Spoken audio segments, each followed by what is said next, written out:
So with that, I'd like to invite our second presenter, Chris Higgs from Potential Ventures, to the floor. A presentation entitled Exploitation for Fun and Profit. I thought we could just go for exploitation for profit, because I kind of like that as a fun way.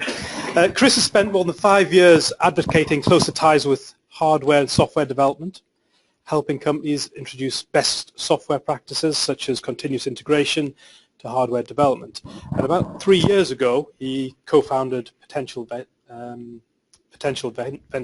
In fact, I met him at this very same event about 3 years ago, where he explained what he was doing. I was certainly intrigued by it. They were creators of the COCO Test Bench open source verification framework. And with that, I'd like to hand over the microphone to Chris. Thanks, Pete. It's interesting, actually, a few things that Doug was speaking about kind of lead nicely into the presentation, so thanks, Doug, for preparing the way. People often seem to come up and say, what do Potential Ventures do? So I thought I'd just save everybody time by putting an intro slide in. We work together at Salefair. It's a kind of group of guys who decided to start a company based on sort of providing a basis for FPGA expertise, and we do, at the moment, mostly work in the financial sector, but we're willing to work on just about anything interesting. So if you have any FPGA needs, you should get in touch. Okay, progress. So we've come a long way in the last kind of few hundred years from hand-to-mouth subsistence farming to the point where the majority of the world's population has a mobile phone, which is quite an impressive achievement, I think. And as engineers, we can kind of claim a bit of credit there, and of course verification in particular, because we're contributing to that advancement. But there are more interesting things. From an engineering perspective, it wouldn't be complete without mentioning Moore's Law. And as Doug noticed, the amount of effort or the number of resources we have to put on an FPGA project is increasing. So there's that trend towards requiring more people. And I think that's partly due to the increased complexity. So the cost per transistor, or the number of transistors you can buy per dollar, increases exponentially. So that's a proxy for complexity. So designs become more complex over time, and we can do more. And as engineers, we have to understand what that means for us. We have two choices. We can either scale our staff, but an exponential scaling in staff doesn't work out. I tried to run the numbers to find out at what point the entire world population would have to be an engineer to keep up. But it's not a feasible future. So we have to become more productive. We have to learn to do more with the resources we have. So what does this mean? So this means we have to exploit the resources we have available to achieve more productivity. We have to increase our productivity to be able to capitalize or to be able to keep up. So in computer science, the easiest way to achieve more is to increase abstraction. So we introduce a layer of abstraction, we hide a whole chunk of complexity, and we build layer upon layer of abstraction. And we can see in the history of EDA tools, we've gone through this process. We started off drawing out schematics, and we're kind of at high level synthesis point, and at some point there'll be some wonderful machine that reads our brains and produces chips, and we don't have to do any work. But these are kind of large step changes in productivity that happen on quite a slow cycle. And we can't just sit around and wait for these kind of massive innovations to happen. They take a long time to trickle through the chain. So there are a whole host of other things we can do to improve our productivity. So better tooling is one of them. So any of these changes in productivity through abstraction require better tooling. But also there's a whole other suite of tools that improve our productivity. So things like improved automation, debug capabilities, advanced IDEs. There's a whole range of things we can do that just save us time and allow us to spend more of our time productively contributing to our design effort. The other thing we can do is try and reuse things more. And this is something where software has really achieved a great deal in the last kind of 15 years or so. If you're going to start a software project now, you don't start writing a bootloader in machine code, right? You've got an OS, you've got a compile chain, you've got hundreds of open source libraries, and if you look at any significant software project, So for example, I looked at the licensing material that comes with Quartus.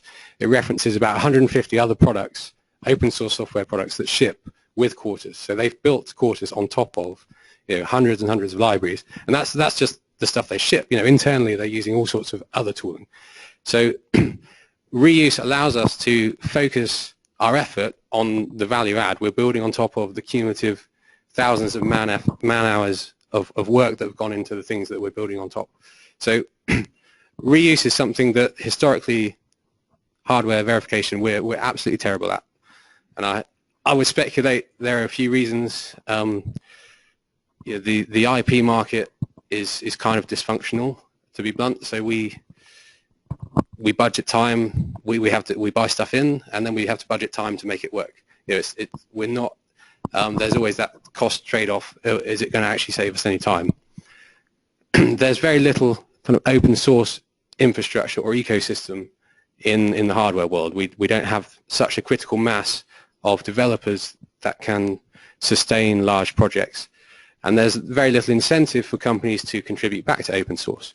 So the net result of that is that we end up having to do significant amounts of work that we repeat globally as a hardware community. If any company wants to start a project, they're doing a huge amount of work that's very similar to lots of other companies, and we're not leveraging reuse in that way.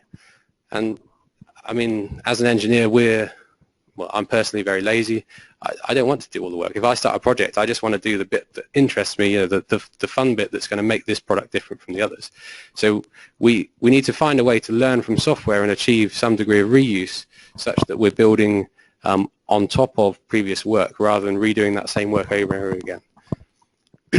And also I've observed internally in companies we also struggle to achieve reuse, even when all those incentives are there.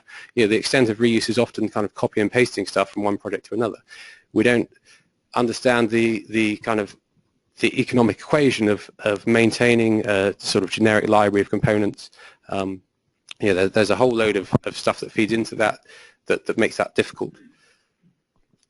So we, as a company, we've just we're about to launch an initiative to promote open source hardware and verification. So we've partnered with Aldec, and we're providing a continuous integration as a service kind of web platform where, for projects that are hosted on GitHub, we'll provide simulation and synthesis services, and we'll track the frequency, the number of registers being used, the Fmax, all that kind of stuff. And we're kind of hoping that this will encourage improved quality of open source libraries for hardware. And there are other initiatives going on. Within Europe, there's a growing momentum towards promoting open source hardware. But that's not what this talk is about. We're looking at how we can improve our productivity internally as a company. What can we do to utilize our team more effectively? Okay. And this is a hard problem. So I've arbitrarily created some definitions of easy problems and hard problems. Easy problems, you either invest time or money and the problem goes away. Hard problems, you can't just solve by throwing money at it or time. Okay, there are things that are more difficult to understand. We don't necessarily know all the effects, and it requires some willingness to change. We're going to have to make decisions and implement changes that affect the way we do things. So some examples of difficult problems in development. It's very hard to get any kind of accurate picture. For example, how do we know how much effort we've wasted? We don't really track these things. It's very difficult. How much effort is going into servicing technical debt? How do we know how efficient we are? How do we know if we did things differently, would we be more efficient? Would we develop more? Would we get faster? We don't have metrics that allow us to make these kind of decisions. And that's a very hard problem to solve. The organizational structure we have as a company, are we capitalizing the knowledge and expertise of our engineering team sufficiently? Are we utilizing this collective experience of these experts we've hired well enough? Do they know what the customers want? Do the customers know what we can do? Are we able to collaborate? Can we can we ensure that we're not duplicating effort elsewhere in the organization if we're a large organization? Can we hire effectively? We heard in the other room that people are struggling to hire, that we're not able to scale up. What causes these kind of problems? These are organizational difficulties that we have to solve. And finally, how well can we respond to external changes? So the environment is going to change. Are we just going to plow on in our original path, or are we able to respond? If the customer changes their requirements, if a new technology comes along, a new competitor, how flexible are we? Because if we're not able to adapt, then eventually we're just going to plow into a brick wall. So to solve these kind of hard problems, we have to take a step back and consider the greater picture. So a common disappointment is people will try adopting Agile, or they'll buy in some great new tool, and they don't make the changes required to support that in the organization, and so they experience disappointment. So to affect any change in an organization, to improve our efficiency, we need to consider how we're going to do things, what tooling is required, and what organizational structure we need to make that work. If we just consider one thing in isolation, we're going to struggle to implement our decision. Okay. So at Potential Ventures, we've worked with a few different companies, ranging from kind of small startup teams to teams that span continents, and we've continually refined and adapted the way we do things to try and take that experience into account. And so I'm going to share very briefly the results of that experience with you guys. So this is 3 years of trying to continually improve the way we do things. So communication is a major factor in how well we work. So we know that communication doesn't scale. With people, it's kind of an order n squared problem. So we can't, the more people we put in, the amount of communication required scales to the square. So it's very difficult to achieve efficient communication. And as engineers, we also are able to hold huge amount of context kind of locally. We get elbow deep into a problem. We have all this information floating around our head, and that's a very kind of high bandwidth store that we have available. It's almost like your CPU cache. And what we traditionally tend to do is we partition our team into different skill sets. So we have an architect, we have design team, we have verification, we have software. And they'll work on something and then they'll throw it over the wall. They'll maybe write some documentation. Then these guys work on something, they throw it over the wall, hand it over to the software team. And then the software team comes back around to the hardware guys, says, doesn't work, or why does it do this? And you're like, well, we worked on this 3 months ago. I can't remember why this particular thing operates in that way. And what we're doing is we're kind of flushing our context. We're removing all that cache and starting on something else.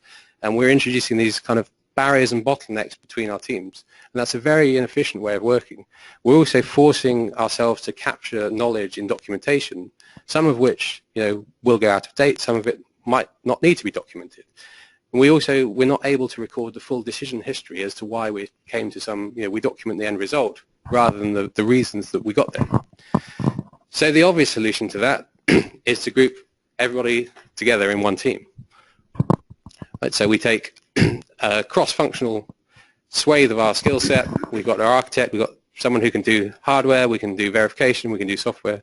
We lump it all together and we work on one deliverable chunk of the product all at the same time, all together.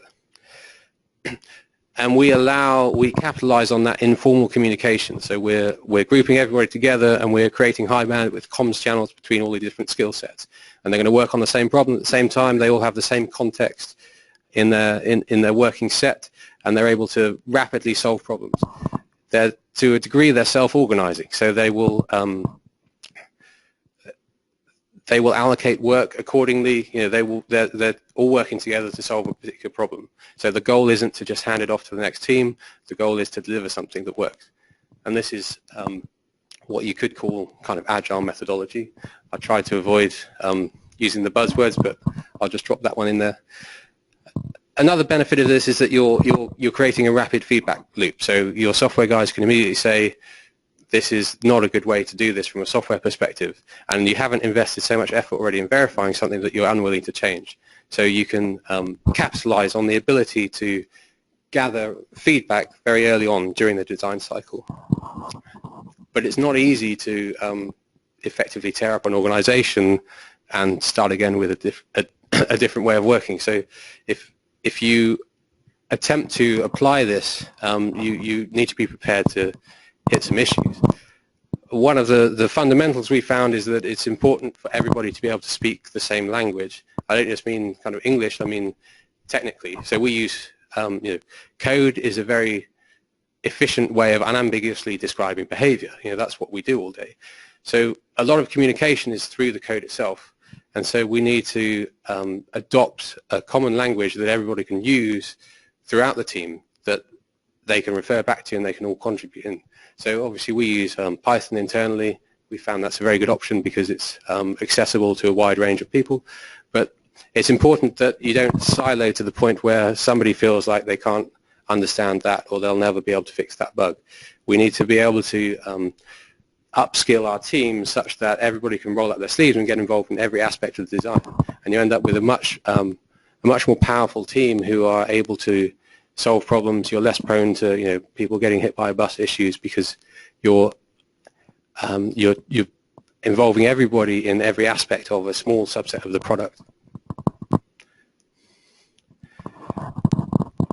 So the other thing we need to try and do is track more information. So in the modern world, the cost of a server that tracks everything is very small. For the kind of organization sizes that do hardware, it's a negligible cost compared to the cost of your engineering team itself. So we should basically try and track absolutely everything. At some point in the future, it may be useful to us. And we can track things like license usage. How many seconds do we spend waiting for a license? Do we need to buy more licenses? Are we tracking all these things effectively? We can just throw all this information into a time series database, and in future, if we want to analyze it, we can draw out metrics and understand what's going on. If we make a change to our process, we have the data available to be able to make an objective decision whether we've improved or made worse. We need to have some way of measuring effect, because typically organizational change or decisions aren't based on data. And we're engineers, so we should be collecting data and making observations, predictions, and validating that we are actually improving. So I'm going to very rapidly take you through an example of our development flow internally. This is the result of kind of all of those points I've just highlighted. Okay, so, well, let's, yeah. So we start with an empty Git repository. We generate a load of stuff using Cookie Cutter, which is a template library, so that generates our empty project. The output of that, we have a data sheet, we have some system Verilog, we have a test bench, which is in Python. We actually have a software component, which is our hardware abstraction layer to read and write the registers. And then we use this software in our test bench. So before we even start developing, we've got a fully integrated block level test bench that includes a software component, and we're co-simulating that software with our RTL design. We have a Jenkins job that will generate us a Jenkins job to track this design. The output of that is obviously a Jenkins job that will build documentation, it will do synthesis, it will do simulation. From our test bench, we're sending transactions through the design and we're capturing the waveforms, and those waveforms go into the datasheet. So our datasheet is always up to date because the waveforms in the datasheet are generated dynamically every check-in. So everything is kind of automatic. We don't have to spend any effort to achieve any of this. So in 30 seconds, we've got a skeleton, we've got a regression, we've got software, we've got a co-simulation environment, and this is before we start writing any code. And of course, we're tracking all this information in a way we can visualize. So we can go back and look, okay, which commit caused the Fmax to drop by 10%? That was unintended. So being able to visualize all this information is very important. This is something, again, that the software guys are kind of leading the field on. But the summary is that we have to try and improve the way we do things. We're not going to be able to keep up with the increasing complexity just by hiring more people. This isn't a problem you can throw people at. And this is a slide I effectively stole from Twitter. Apologies, whoever tweeted this, but by continually improving the way we do things, we can achieve significant results over time. And conversely, if we fail to improve, I mean, if you just stand still, you're losing already just by the pace of progress in the modern world. So rapid FPGA development is eminently possible. We just have to want to do it. And we have to want to do it enough to be willing to change. It requires closer interaction between hardware and software. It requires organizational changes. It requires improved tooling. And we need to widen out our skills base so we're not siloing our engineers so much. And finally, we have to evolve because the world is moving forward. And if we're not adapting and improving, then we will get left behind. And on that note, thank you very much.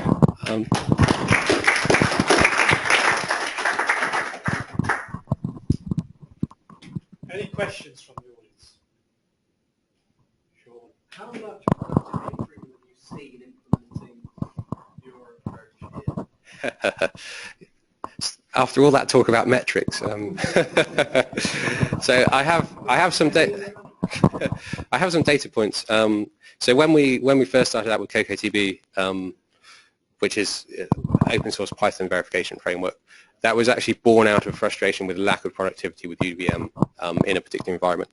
And we had a good opportunity to take a data point of something that had been implemented already and doing the same thing again, but using a different methodology.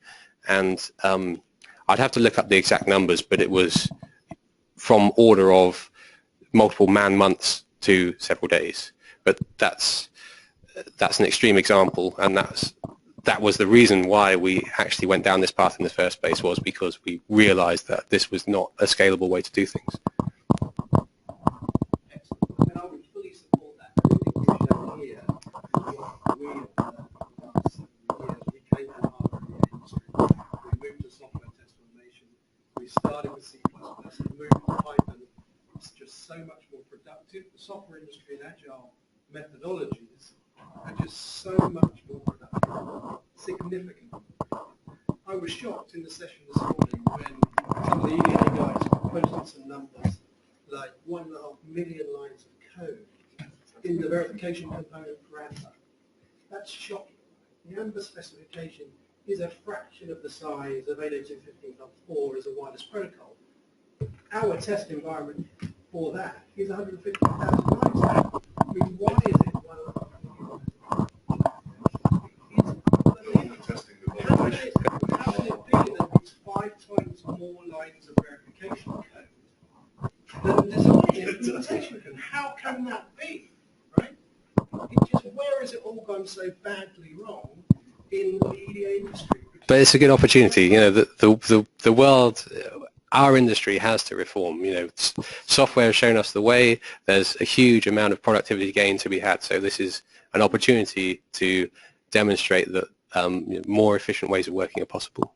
And the number of people that don't use continuous integration, I mean, how shocking is that? You should feel ashamed of yourself in the higher industry. The libraries in the world, the libraries which you picked up earlier, the libraries that you wrote, the software world, well, I need to do this, okay, the library, it just does it. And it takes you 20 minutes, maybe. In the hardware world, it just doesn't seem to exist. Well, again, that's changing. So if anyone wants to kind of speak a bit more about the open cause stuff, which I just touched lightly touched on, but we're kind of looking for beta people who are interested in helping us grow that. So if you're interested, come and speak to me sometime today. Simon, did you have a question? It was just very quick. What was the graph? Yeah, so that's Grafana. So we use InfluxDB as the back end for the metrics themselves, and then Grafana is the visualization tool. Just a very quick point. Not wanting to use the dreaded word agile too much, but I would also make an observation, which is you've touched on it. But one of the big things about agile is it's a test-driven methodology. That's the whole point, and maybe that's the clue, which is, as you were mentioning this morning. Historically, hardware tends to be designed, we screw the design up, it gets chucked over the wall, and then the verification team in the corner is expected to verify it, as opposed to the software world, which has now changed to the whole point about when you write an epic and a story in Agile is the fact that you actually define the definition of done. And that could well be I'd be interested to see your take on that one. But certainly from my own experience, the more you get designers to think about the definition of done and actually how they're going to prove that it's done, but I'd be interested to see what you've done in that area.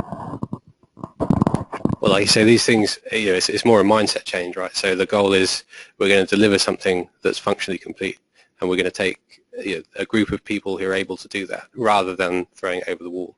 I think once you've made that transition, a whole load of other things become apparent, like, oh, we weren't really thinking right in the first place. Our goal was to get this finished enough to chuck it over the wall, and that's not the right incentive. We don't want, the company doesn't succeed by people throwing things over the wall internally.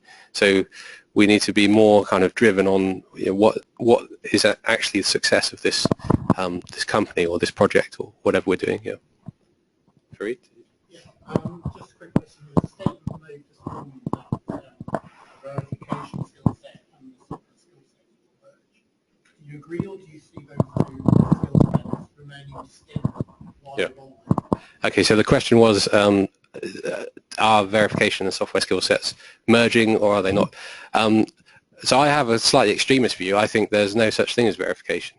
All of this is just software, and the idea that we're saying there's some kind of specialist verification skill is ridiculous. It's software. Anything that's not designing physical hardware is software, and most of designing physical hardware is just software. And this kind of they were talking about the difficulty to recruit verification guys. It's like, well, there are so many software engineers. By kind of trying to specialize the skill sets we're talking about, we're creating massive problems in terms of the future of this industry. And what we should be thinking is, how can we attract software people to help us out? Because simulation is software by definition. It's just software.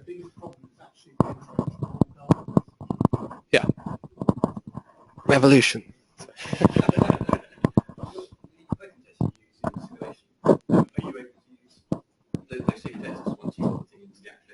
Yeah. So we're co-simulating users' software, and then we have a kind of a way of reusing that stimulus down, right? So we're using the same test infrastructure right through from simulation to on the hardware, and our goal is to obviously do that as soon as in as quick a time as possible. So by co-simulating the software in simulation, it allows us to get to hardware much faster because we can develop the software as we do the hardware. But as soon as we have something that's functionally that makes sense, we'll also do that on hardware at the same time. So we're kind of trying to pull all that together rather than separating it out into individual stages.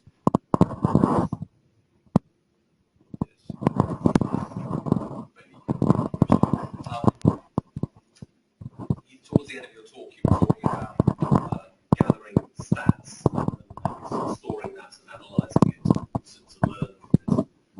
Talk this morning from Andy from Cirrus was the same thing. He was saying with the gathering data and to the point where actually hiring SQL database people to do that. So what's your view on that? Is it quite different from traditional engineering where people just do it and that's it? Okay, so the question is, what's the view on kind of gathering metrics and analysing them and storing them?